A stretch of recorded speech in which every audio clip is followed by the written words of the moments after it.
అదే RTV app వార్తల్ని క్షణాల్లో చదివే అవకాశం ఉంటుంది. ఒక న్యూస్ పేపర్, ఒక టెలివిజన్ ఛానల్ మీ చేతుల్లో ఎప్పుడూ ఉంటాయి.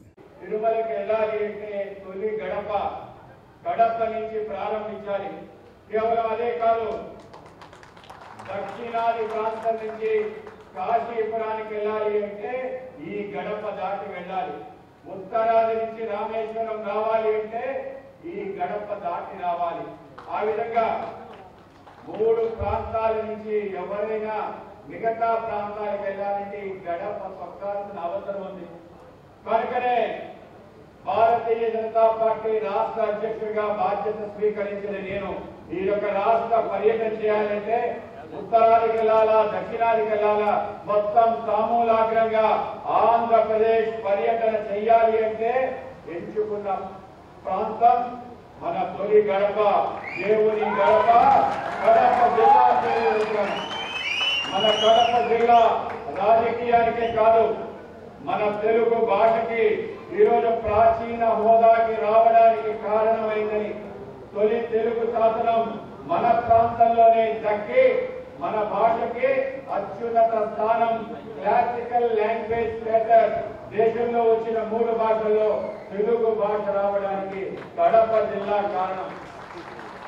కడప జిల్లాలోనే అనేక మంది వైతాళికులు, అన్నమాచార్య, తాళపాక అన్నమాచార్య, వెంకటేశ్వర స్వామి ఎవరు, ఆయన వైభవం ఏంటి, ఆయనకి స్వరార్చన చేసి 32,000 కీర్తనలు రాసిన ఆ యొక్క ఆంధ్ర పద కవితా పితామహుడు అన్నమాచార్య పుట్టిన ప్రాంతం.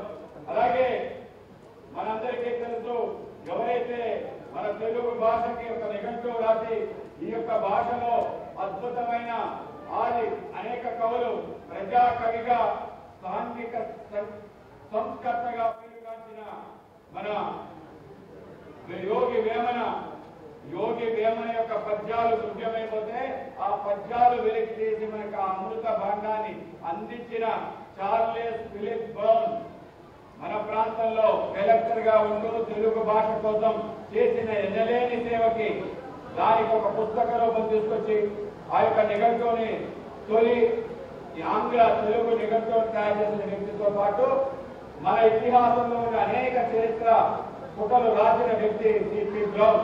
అలాగే యోగి వేమన గారు వేమన శతకాన్ని కూడా తీసి మనకు అందించారు. యోగి వేమన అంటే ఆట వెలది అనే పద్యాలు రాసి వేసిన ఈటగాడు. అలాగే ఏదైతే శాంతత భావాలని తొలగించిన ఒక సాంఘిక సంస్కర్త, అటువంటి యోగి వేమన మన ప్రాంతం వాడే. అలాగే అనేక మంది ఆ యొక్క యోగి వేమన, సిపి బ్రౌన్ యొక్క ముందుకు తీసుకెళ్ళడానికి జానవర్తి హనుమత్ శాస్త్రి గారు, బ్రౌన్ శాస్త్రి గారు కడపలో ఉండి మన సిపి బ్రౌన్ యొక్క ఏదైతే గ్రంథాలయాన్ని నిర్మించి అన్ని గ్రంథాలు తెలుగు భాషకు సంబంధించిన 30,000 పైగా గ్రంథాలన్నీ కూడా సమీకరించి ఒకే చోట చేర్చిన అద్భుతమైన నిలయం మన కడపలోనే ఉంది. అలాగే అనేక మంది రాజకీయ నాయకుల ప్రస్థానం, అనేక మంది ఈ ప్రాంతం నుంచి దేశ వ్యాప్తంగా వెళ్లి అనేక రకాలుగా మన ప్రాంతాన్ని ముందుకు తీసుకెళ్లారు. కడప నుంచే రాయలసీమ నడుగొడ్డి, ఇక్కడ నుంచే రాయలసీమకు సంబంధించిన వైభవం అంతా జరుగుతుంది. తప్పనిసరిగా నా యొక్క మొదటి ప్రయాణం, పార్టీ కార్యకర్తలు కలిసే ప్రయాణం కడప నుంచి మొదలై మొత్తం రాయలసీమ పూర్తి చేసి మొదట విడత 31 వరకు కంప్లీట్ చేయాలనే ఆలోచనతోనే మీ ముందుకు వచ్చాను. మీ అందరికీ తెలియజేసుకుంటూ మనందరం కూడా ఈ యొక్క కార్యక్రమానికి సారథ్యం అనే ఒక పేరు పెట్టడం జరిగింది. చాలా మంది ఏమిటి సారథ్యం? భారతీయ జనతా పార్టీకి ఉన్న సారథ్యం ప్రపంచంలో అతిపెద్దగా పార్టీని మలిచి ప్రపంచంలోనే భారతదేశానికి ఒక గౌరవాన్ని ఇచ్చిన మన ప్రియతమ ప్రధాని నరేంద్ర మోడీ గారు మనకి సారథ్యం వహిస్తున్నారు.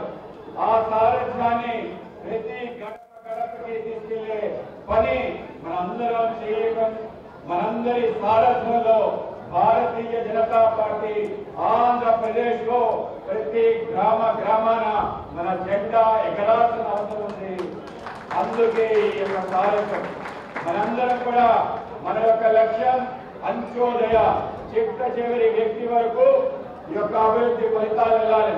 ఇవాళ ఈ సారథ్యం యొక్క నేపథ్యం చిట్టి చివరి కార్యకర్త వరకు పార్టీ వెన్నంటుండి కట్టి లేపి అతనిని బలోపేతం చేయాలనే లక్ష్యంతో ఈ యొక్క కార్యక్రమాన్ని నాంది ప్రస్తావన చేశారని మనం గమనించాలి.